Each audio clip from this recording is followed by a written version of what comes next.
Assalamu alaikum. Welcome back to my channel Bang Bang Bangla Food. আজকে আমি মালাইছি চাটনি আমি একলা নিজে চাটনি মালাইছি অবশ্যই চেরি আনছি লেরো থেকে বাট আপনার যেটা দেখা যে ওটা দেখা আপনি এটা আপনি যে ওটা দেখা এটা হইল ফ্লামো গাছ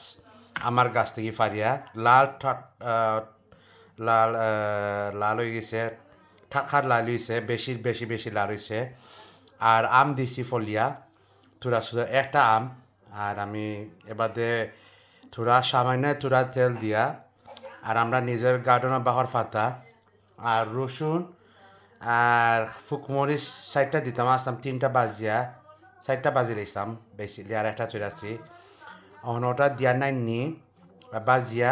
রসুন আর ফুকমরিচ বাজিয়া খাটিয়া আর রসুন আর ফুকমরিচ ফিসি লাইছিলাম আমি ফিসিয়া বাদে হলদা দিলাইছি বার বাদা দিলাইছি দিয়া থোড়া লবণ সিটা দিছি আর আদি মাহাইয়া মিক্স করিয়া খুব মজা হয়েছে আপনি খাইয়াও দেখাবাই ট্রাই করবা খুব হয়েছে খুব মজা ফটোয়াটি হয়েছে প্লিজ ট্রাই